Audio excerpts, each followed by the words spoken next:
Asante sana Bwana Deputy President. Tafadhali tuketi chini.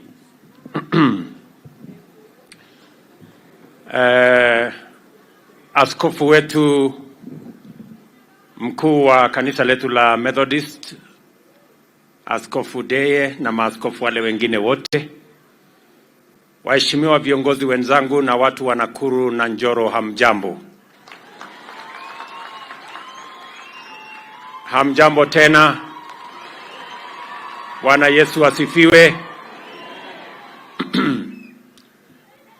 Basi mimi nataka nijiunge na wale viongozi ambao wamesema kwa niaba yangu, familia yangu na viongozi wote wa taifa letu la Kenya, nilete rambirambi zetu kwa Mheshimiwa Charity Kadhambi Chepkony na familia yako, pamoja na majirani, marafiki na watu wa Njoro. Poleni sana kwa kumpoteza mume wa mjumbe wenu. Poleni sana watoto Chemutai, Chepto, Cherop and Mr. Kipchumba hapo ambaye amelala. Ameamuka. Very good. Poleni sana ndugu wa Kadhambi na all the family members, kwa sababu leo tumefika hapa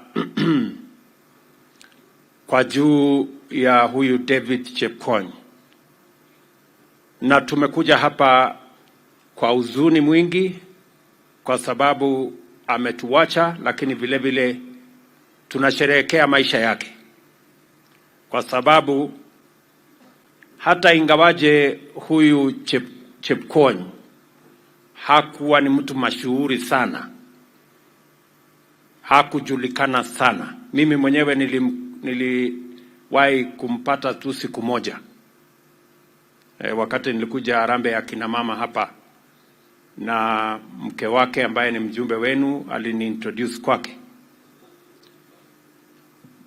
Lakini mambo yale huyu David alifanya bila ya kuwa mtu maarufu ni mambo makubwa.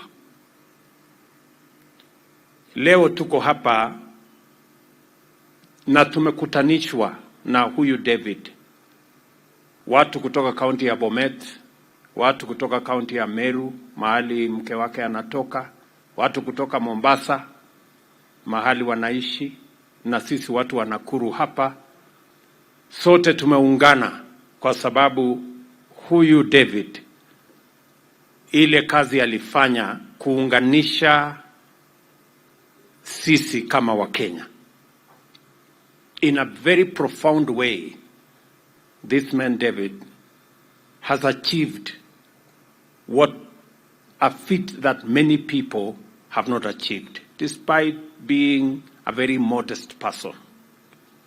Na ametuonyesha ya kwamba sio lazima ukue profesa ama ujulikane ili uweze kufanya mambo makubwa. Mumesikia ameenda mpaka Meru, amevuka milima, mabonde, counties mpaka amefika Meru, akatoa mke wake kule. Mimi na huyu Rigathi na hata Musalia hatukufikisha hapo. Mimi nilivuka nikaenda Kakamega, lakini ilikuwa karibu kilomita 40. Huyu Rigiji mnajua story yake, alitoka hapo Nyeri akafuga kidogo hapo Kirinyaga, kilomita karibu 40 tu hiyo yangu. Huyu Musalia najua ametoka hapo Vihiga amekuja hapo Kakamega, kilomita pengine 60. Lakini huyu mungwana alitoka hapa mbali kabisa, akawa ni mtu shujaa, akaenda akatafuta mke Meru.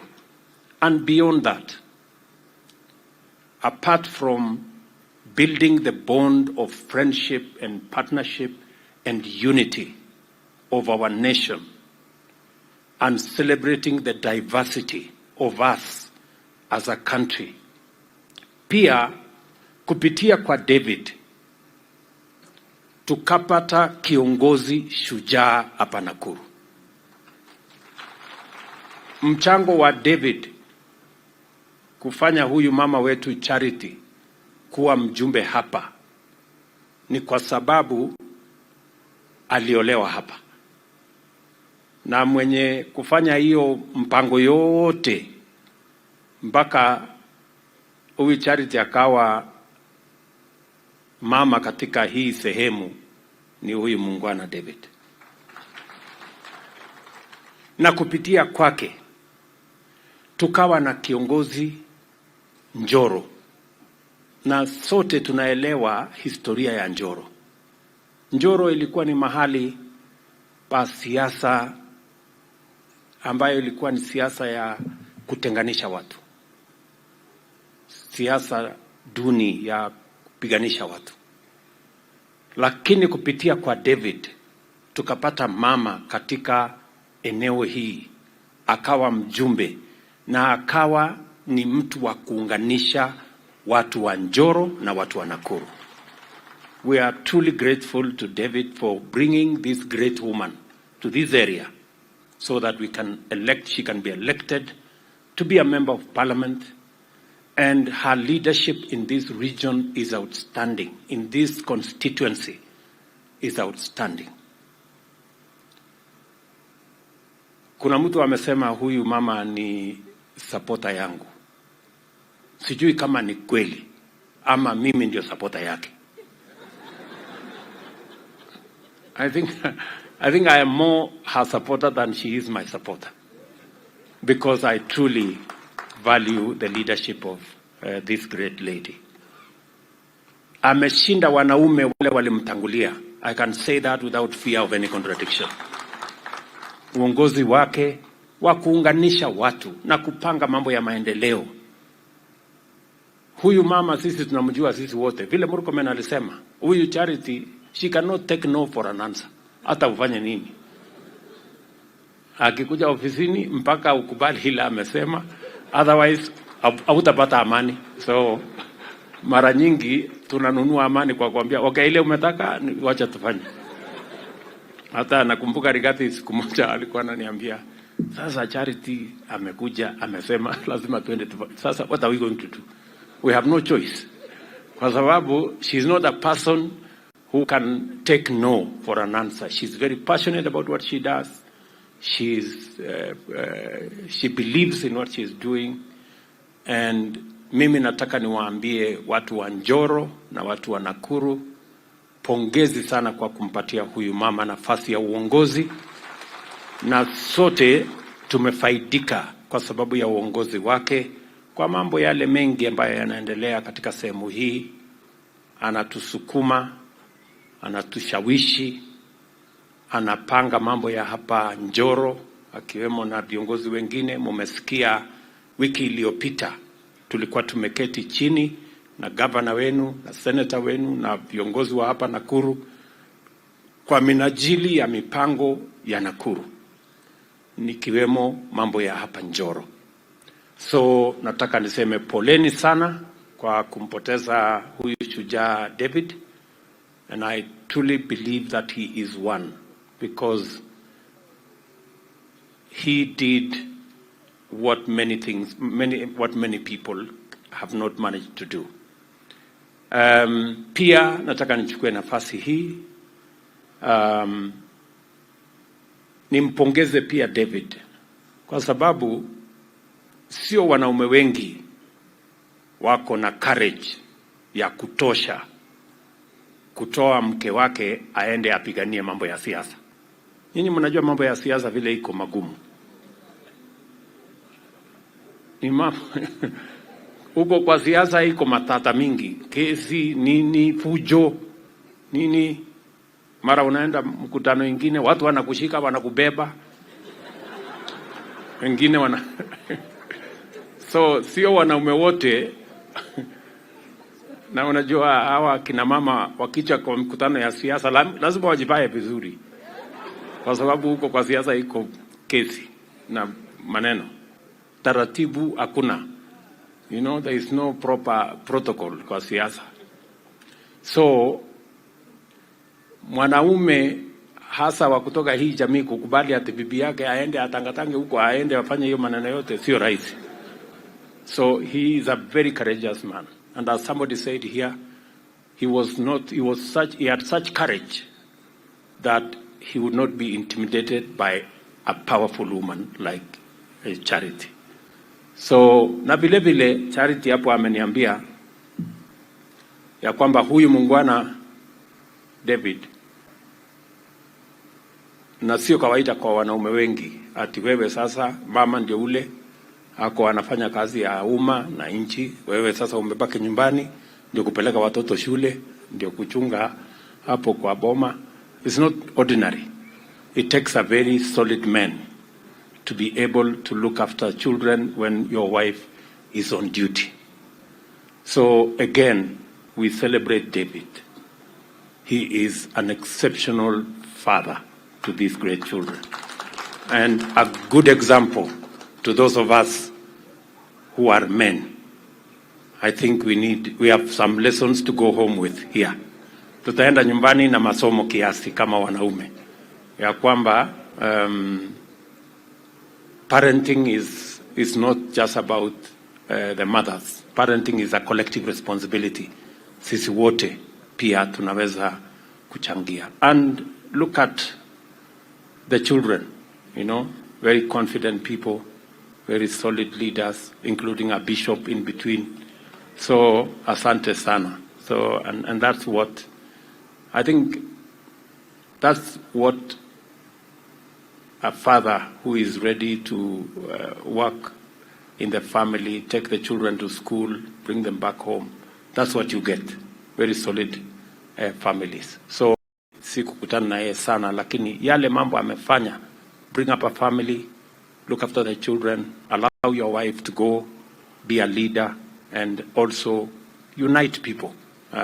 So pongezi. Nataka nimwambie Charity, although your husband has left, be strong. He was there for you, and God will be there for you going forward. Mungu atakusaidia wewe na familia yako, na mimi ninaamini watu wa Njoro watasimama na wewe, na sisi zote kama marafiki wako, kama viongozi wenzako, tutasimama na wewe ili tuhakikisha kwamba Njoro inasonga mbele na Nakuru inaenda mbele. Nataka vile vile niseme wewe kama kiongozi mmoja wa Nakuru County, vile Deputy President alisema, hii Nakuru ilikuwa ni mahali ambapo palikuwa na majaribio mengi ya uchochezi na ukabila na siasa chafu ya kujaribu kupiganisha watu. Lakini I must commend the leaders in Nakuru County, Charity being one of them. Pongezi viongozi wa Nakuru, wananchi wa Nakuru kwa kusimama imara na kukataa siasa ya ukabila na siasa ya kuharibu amani katika taifa letu la Kenya. We are so proud of Nakuru County.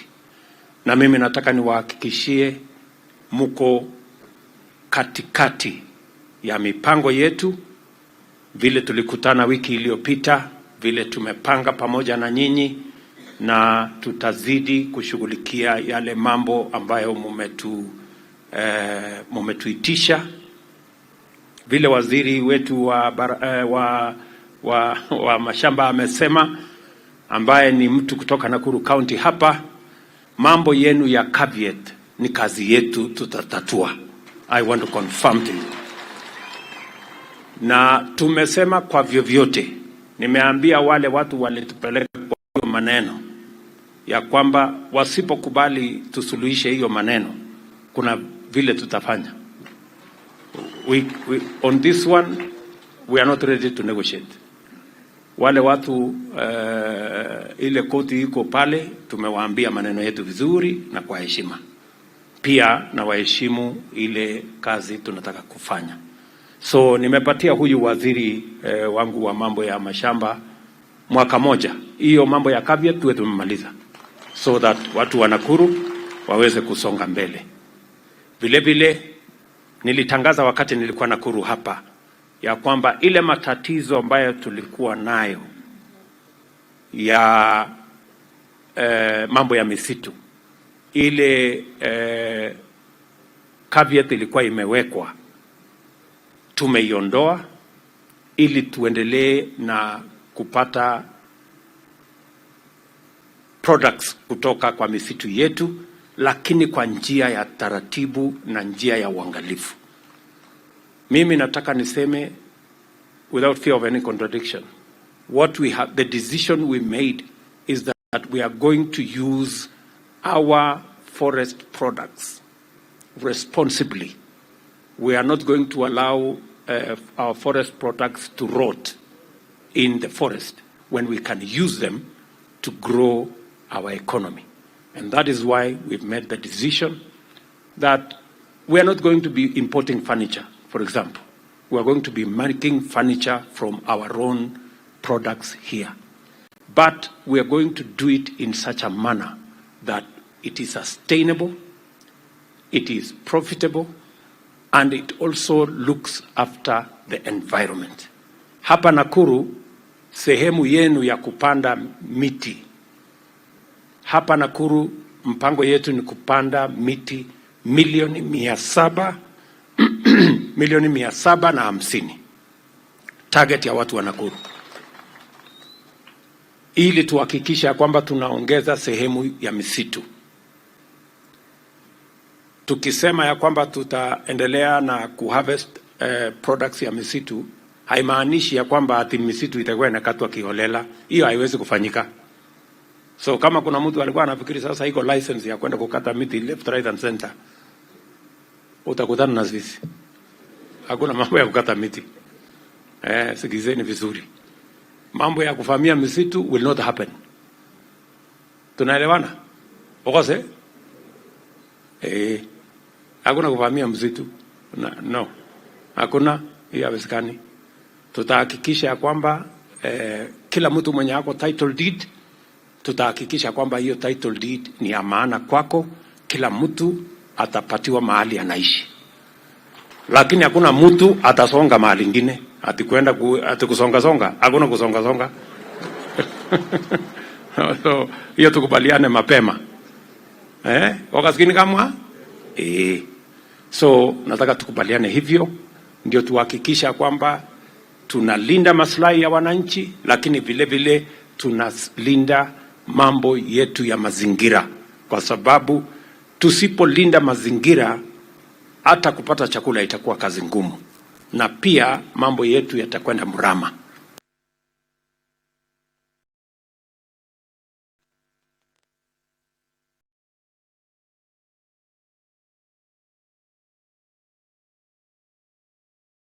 Wakati wengine wanafanya maandamano mbani, mkatumia mbolea, sasa tunaona chakula iko tayari. Mimi nataka niwahakikishie, tutahakikisha ya kwamba chakula mliozalisha mnapata bei ya sawasawa, na vile vile mtatusaidia kulisha Wakenya wengine. Mlitumia karibu magunia 1320 kwa msimu ambao umeisha. Mimi nataka niwatangazie ya kwamba awamu inayofuata tumewapangia magunia 1600. We want to double the available fertilizer in Nakuru County. Na kwa sababu tumepunguza bei ya hiyo mbolea, mimi nawauliza wakulima, badala ya kutumia mfuko moja, najua mimi nimeona hii mahindi yenu hamukufikisha gunia moja kwa eka moja, ilikuwa nusu. Hii ni ya nusu. Unajua mimi ni mkulima pia, najua kupima. Maoi kabisa haikufika.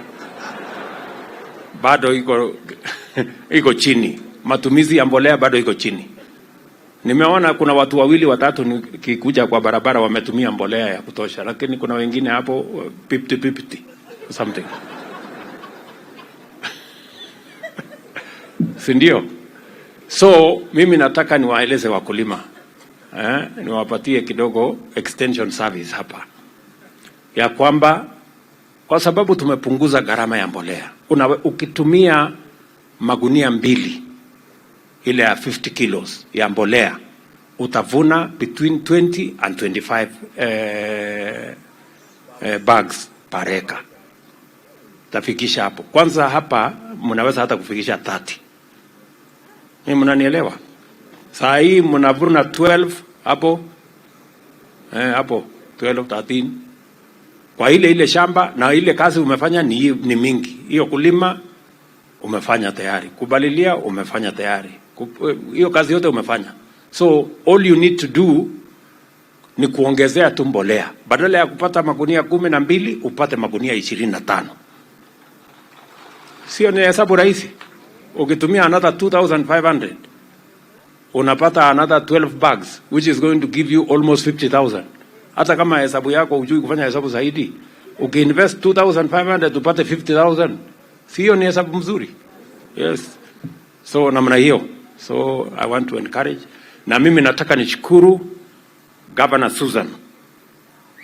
I must say that. Tulikubaliana na magovernors ya kwamba tukilete mbolea kwa debo ya cereals, tunataka hiyo mbolea counties watusaidie kusukuma kwa wananchi. Nimeitana tena juzi na nimeuliza governors wetu wote tusaidiane na wao.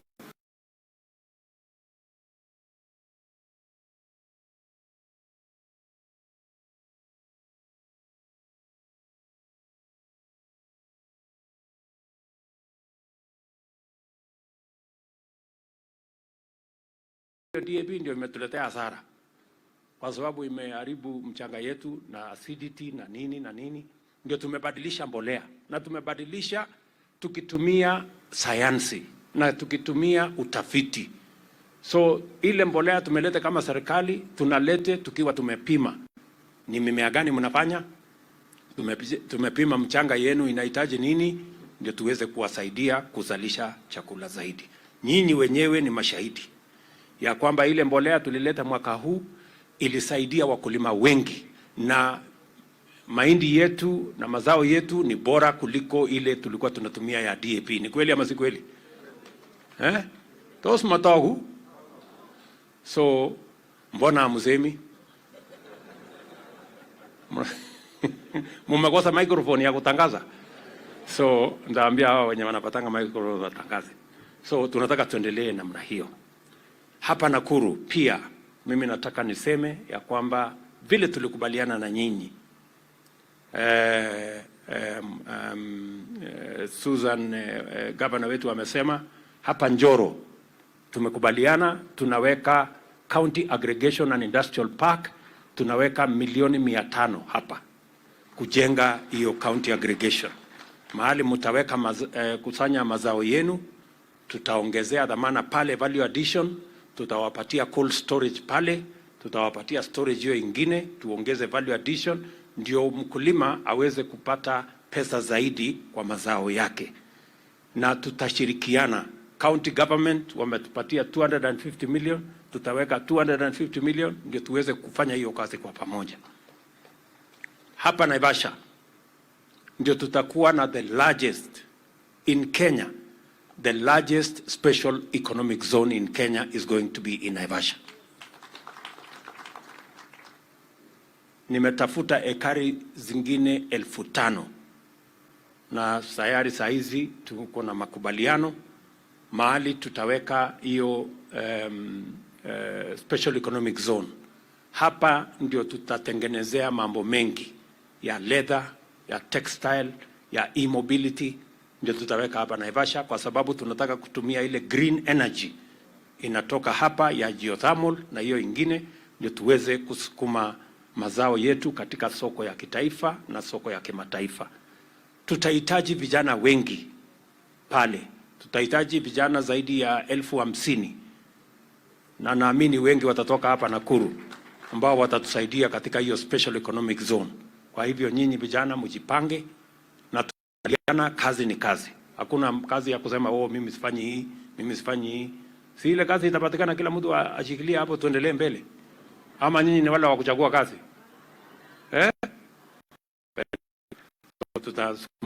Tutasukumana na namna hiyo. Vile vile katika county hii yetu ya Nakuru mimi nataka nikubaliane na nimpongeze gavana wenu mambo ya kilimo ya Pareto. Mimi nitakuja hapa hivi karibuni kwa mambo ya kilimo ya Pareto, kwa sababu Pareto Kenya ilikuwa ni nchi number 1.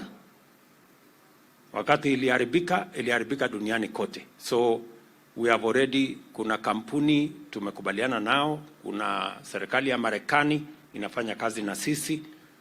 Niliita Governor Susan, nikaita Governor wa Kericho, nikaita Governor wa Nyandarua, nikaita Governor wa West Pokot na pia Uasin Gishu na Elgeyo Marakwet. Tukasema mahali tulikuwa na Pareto tuipangie vizuri. And I am very happy with what is going on in that space. Mimi nataka niwaulize tushirikiane, ndio tuwe na cash crops ambayo itaweka pesa kwa mifuko ya wananchi, kwa sababu ndio njia ya kuondoa umaskini katika taifa letu la Kenya. Pia mimi nataka nitangaze nikiwa hapa Nakuru ya kwamba tunamalizia mambo ya milk coolers, kwa sababu kilimo ya dairy ni ya muhimu sana, na tunataka kutumia kilimo ya dairy. Saa hii tunaongea mambo ya bei ya maziwa, bado hatujakubaliana. Kuna watu wengi hapo na Kiswahili mingi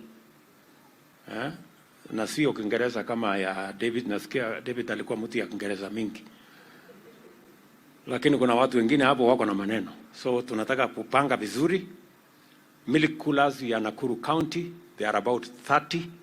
Governor waanze kupanga mahali tutaweka, ndio tukutumie kukusanya maziwa na tuhakikisha kwamba maziwa inapatikana correct quality, ndio pesa ifike kwa wananchi wa Nakuru County.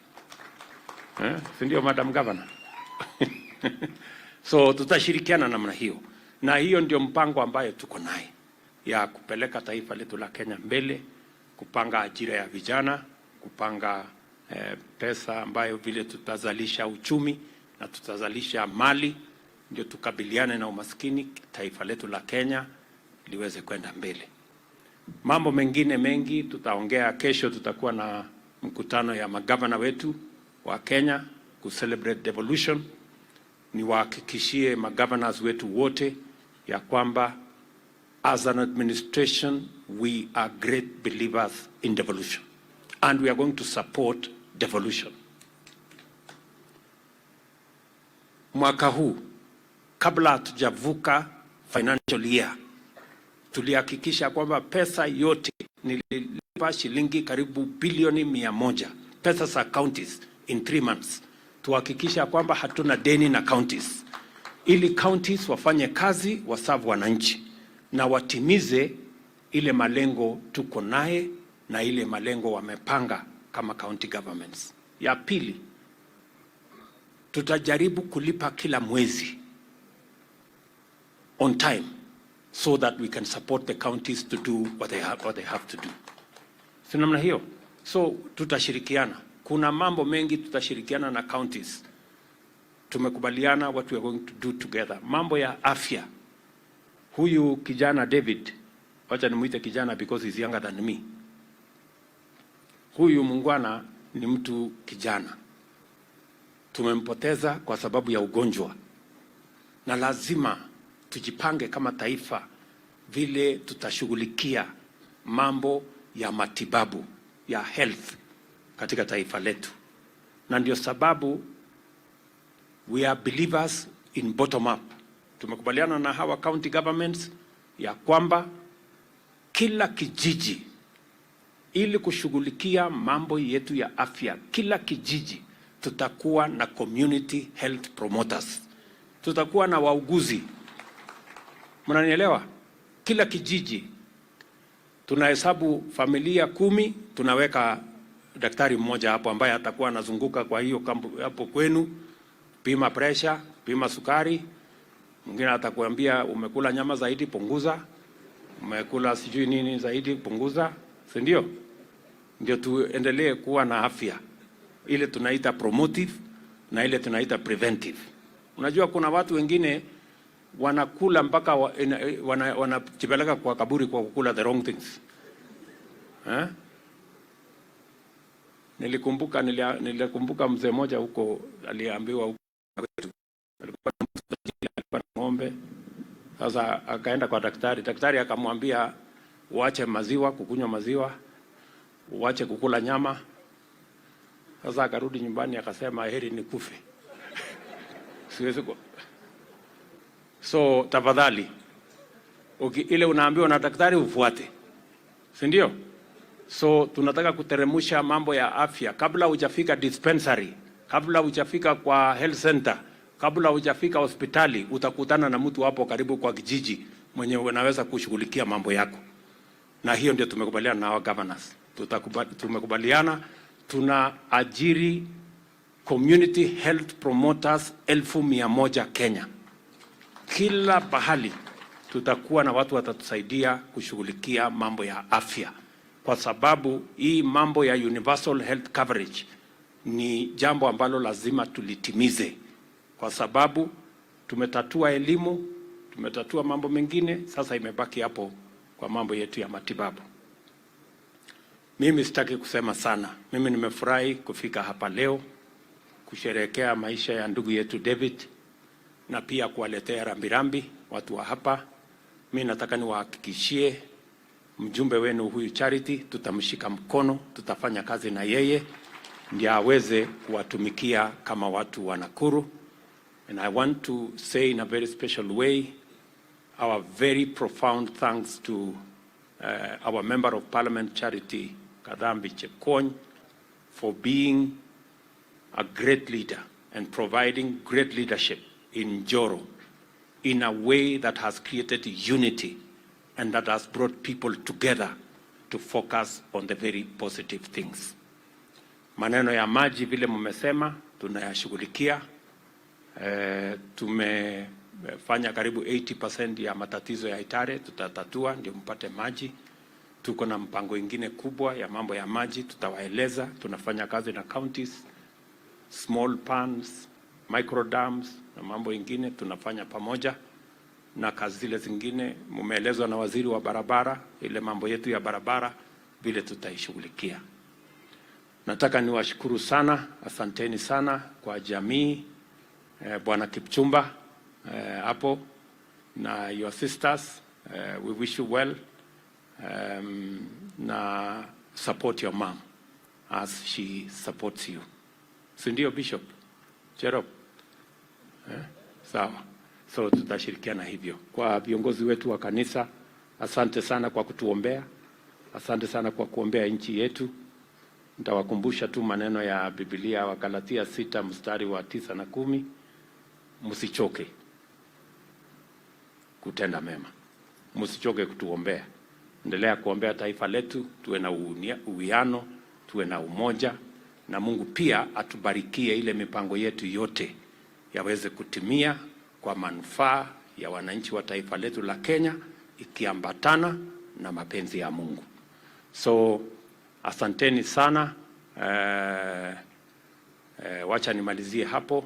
Nakuru ni kama nyumbani, tutarudi hapa tena na tena na tena, na tutashirikiana pamoja na nyinyi. Kongoi missing, goberuraga muktainde. Mungu awabariki. Thank you.